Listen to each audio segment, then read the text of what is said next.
Assalamualaikum Dr. Suzali. My name is Ahmad Danish bin Muhammad Fazli, matrix number BA2316-0661. The topic of my documentary video will be Realism through the lens of a critical geopolitical issue, China's stance on Taiwan. Now we are diving into the concept of realism in international relations through the lens of a critical geopolitical issue, China's stance on Taiwan. Realism is a theory that focuses on power, state interests, and the pursuit of self-preservation in international relations. This theory holds that states are the primary actors and their actions are driven by the desire to maximize their own security and national interests. Prominent realist scholars such as Hans Morgenthau and Kenneth Waltz have contributed to the development of this theory. They argue that in the anarchic world of international politics, states must rely on military capabilities and strategic alliance to ensure their survival. Realism emphasizes the importance of power, balance of power, and the pursuit of national security. It suggests that states are driven by self-interest and are often skeptical of international cooperation. However, it's important to note that realism does not disregard the possibility of cooperation, rather views it as a means to serve a state's self-interest.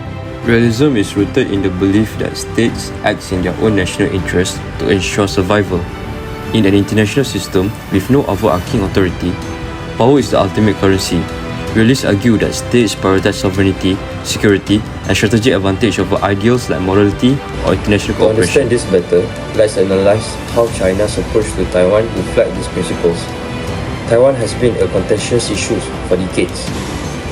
The People's Republic of China views Taiwan as a breakaway province, while Taiwan considers itself as a sovereign entity.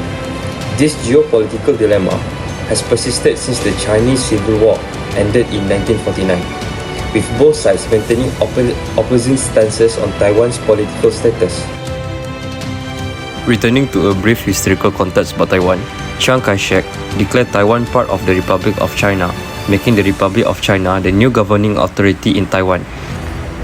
That name, the Republic of China, is still the official name of Taiwan today.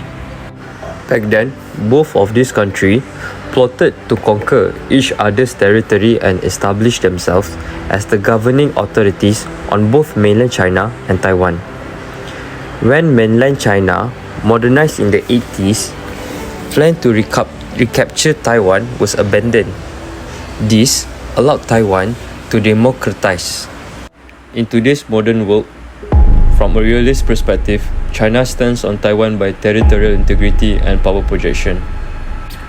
China is flying their military aircraft over this airspace without identifying themselves, not like once or twice, but dozens of times per day, hundreds of times per month. These are the actual recorded flight path of the Chinese aircraft flying over Taiwan airspace, or we call it IDs.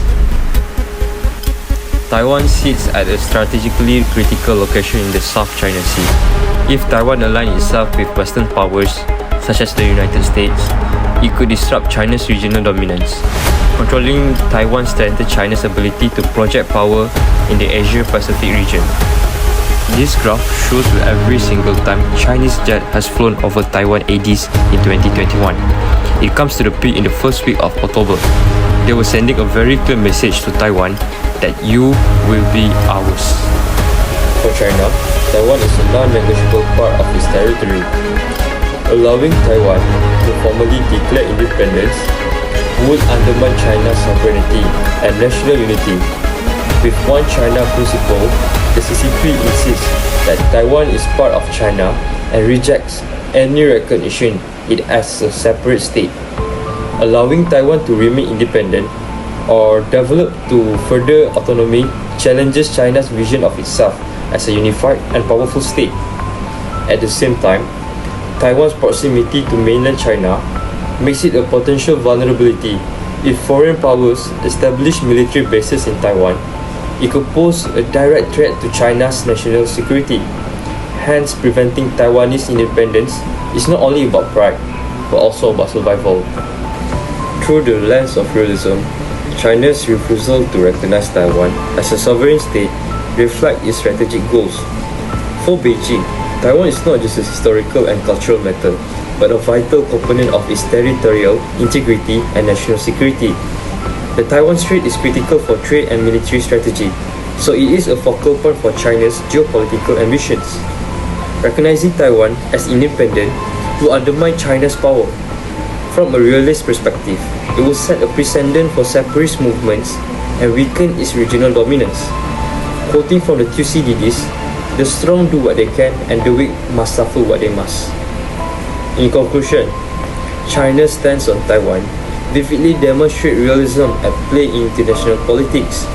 It is a stark reminder that in the global arena, power and self-interest often dictate the behavior of states. Taiwan's future remains uncertain, caught in the crosshair of competing national interests.